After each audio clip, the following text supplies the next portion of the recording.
Hello అండి. ప్రభునామములో వందనాలు. మరొకసారి మత్తయి సువార్త ధ్యానాలకు స్వాగతం.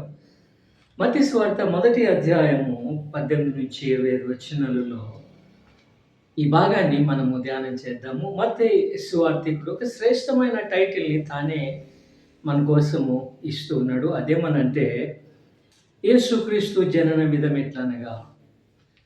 ఈ సమయంలో యేసుక్రీస్తు జనన విధమును మనము ధ్యానం చేద్దాము ఈ క్రిస్మస్ దినములలో. ఆయన తల్లి మరియ యోసేపుకు ప్రదానం చేయబడిన తర్వాత వారు ఏకము కాక మునుపు ఆమె పరిశుద్ధాత్మ వలన గర్భము ధరించెను.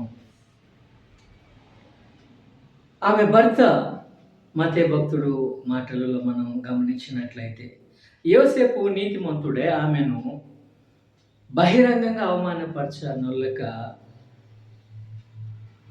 ఆమెను విడనాడుటకు ఆలోచన చేసుకొనుచుండగా ప్రభుదూత స్వప్నమందు అతనికి ప్రత్యక్షమై ఆమె గర్భము ధరించినది పరిశుద్ధాత్మ వలనని, ఆమె ఒక కుమారుని కనునని యోసేపునకు స్వప్నమందు తెలియచేయటం మనం చూస్తాం.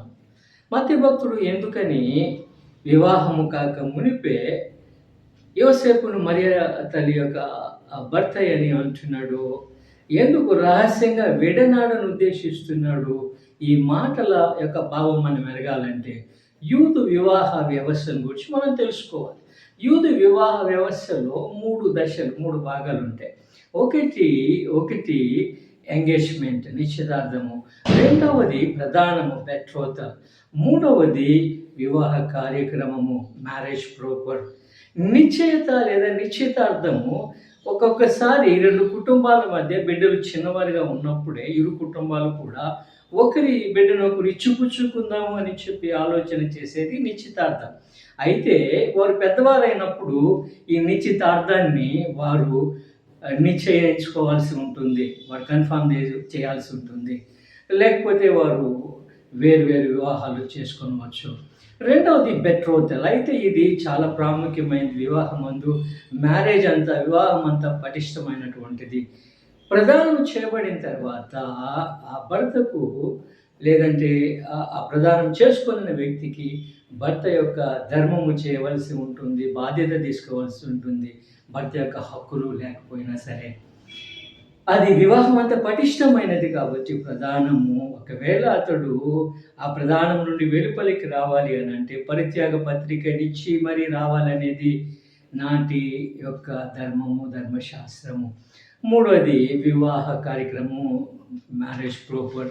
ప్రదానము చేయబడినటువంటి 1 సంవత్సరం తర్వాత పెండ్లి కుమారుడు అనుకోని సమయంలో వచ్చి తన పెండ్లి కుమార్తెను తీసుకొని వెళ్తాడు. ఇది వివాహ విధానము యూదు కుటుంబాలలో.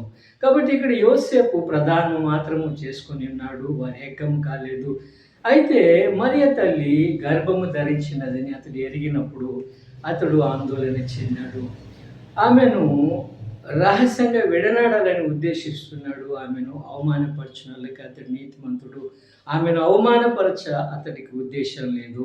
రహస్యంగా ఆమెను విడనాడని ఉద్దేశిస్తూ ఉండగా రాత్రి సమయమందు ప్రభుదూత స్వప్నమందు అతనికి ప్రత్యక్షమై, దావీదు కుమారుడైన యోసేపు, మరియను తీసుకోవడానికి నీవు సంశయించవద్దు, ఇది పరిశుద్ధాత్మ వలన కలిగినది అని చెప్పి ఆ ప్రభుదూత అతనికి తెలియచేయటం మనము చూస్తూ ఉన్నాము.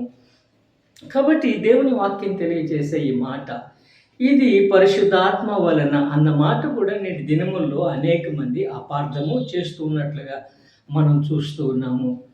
ఎందుకనంటే అనేకమైనటువంటి మతములలో, మత గ్రంథములలో దేవీ దేవతలు మానవులతో వైవాహిక బంధాలు కలిగి ఉండటాన్ని మనం చదువుతాం. కాబట్టి అవి మన మనస్సులో నిండిపోయి అవి అట్టి ఆలోచన ఉండటము సహజం.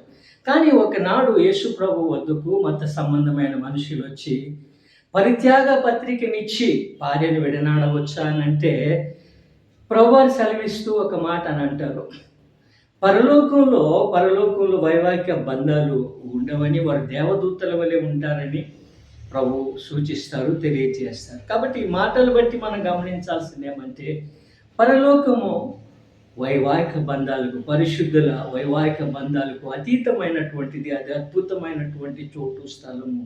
అని మనం గమనించాలి.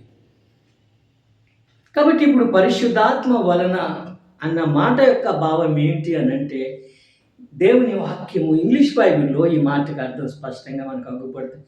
This is power of the Holy Spirit. ఇది దేవుని శక్తి వలనైనటువంటి కార్యము. ఈ మాట యొక్క అర్థం ఏమనంటే, మరియ తల్లి ఆమె పరిశుద్ధురాలు. ఇట్స్ వర్జిన్ బర్త్, కన్య గర్భం ఇది. దేవుని కుమారుడైన దేవుడే దేవుని కుమారునిగా మానవునిగా ఆమె గర్భమును తీసుకొని ఆమె గర్భములోనికి వచ్చారని వాక్యం స్పష్టం చేస్తూ ఉంది. కన్యకకు జన్మించుట యొక్క ఆవశ్యకత ఏమిటి అనంటే, ఆయన నిజముగా దేవుని కుమారుడుగాన ఆయన జన్మ అసామాన్యమైనదని తెలియచేయుటకు దేవుడు మానవునిగా ఈ లోకమందు ప్రత్యక్షమాయనని, మానవ దేహాన్ని ధరించుకొనెనని తెలియచెప్పుటకు, మానవుని కొరకు ఆయన బలియాగమగుటకు దేవుని దూత యోసేపునకు ఆయన పేరును తెలియజేస్తూ ఉంది. ఆయనకు యేసు అను పేరు పెట్టుదువు. యేసు అను శబ్దమునకు రక్షకుడని అర్థము. ఆయన తన ప్రజలను వారి పాపముల నుండి రక్షించును గాన ఆయనకు ఈ నామము సరి అయినటువంటిది. మానవాళి కొరకు ఆయన ఈ లోకానికి వచ్చి మానవుని నిమిత్తము బలియాగమై దేవుని గొర్రెపిల్లగా ఆయన వారి పాపములను తీసివేయువానిగా ఉంటూ ఉన్నారు. అంతేకాదు కన్య గర్భం యొక్క ఆవశ్యకత ప్రవచనములు నెరవేరినవని తెలియచేయటై ఉంటా ఉంది. ఆయన దేవుని కుమారుడు అన్న మాట కూడా అనేక మార్లు అపార్థం చేయబడుతుంది. ఆయన దేవుని కుమారుడు అనగా ఆయన దేవుని ప్రత్యక్షత అయి ఉన్నాడు. ఆయన పరలోకం నుండి ఈ లోకమునకు ఆయన తను పరిమితి చేసుకొని మానవునిగా దిగి వచ్చిన దేవదేవుడై ఉన్నాడు. ఆయన దేవుని మాట, ఆయన దేవుని స్వరూపము, ఆయన దేవుని శక్తి అని దేవుని కుమారుడు అన్న మాట తెలియజేస్తుంది. ఆయన దేవుని కుమారుడు, అదే సమయంలో ఆయన మనుష్య కుమారుడుగా ఉంటున్నాడు. యేసు అను మానవ నామము, సామాన్యమైనటువంటి యూదు నామము ఆయనకి ఇవ్వబడతా ఉంది. ఆయన సామాన్యమైన మానవ నామాన్ని ఆయన కలిగి మానవునిగా మనుషులతో కూడా ఈ లోకంలో జీవించారు. ఆయనకు మరి యొక్క పేరు కూడా ఇక్కడ తెలియచేయబడతా ఉంది. ఆయన మరి యొక్క నామము ఇమ్మానుయేలు. ఇమ్మానుయేలు అనగా దేవుడు మనకు తోడని అర్థము. దేవుడే మానవునితో ఉండడానికి ఆయన ఈ లోకానికి వచ్చాడు.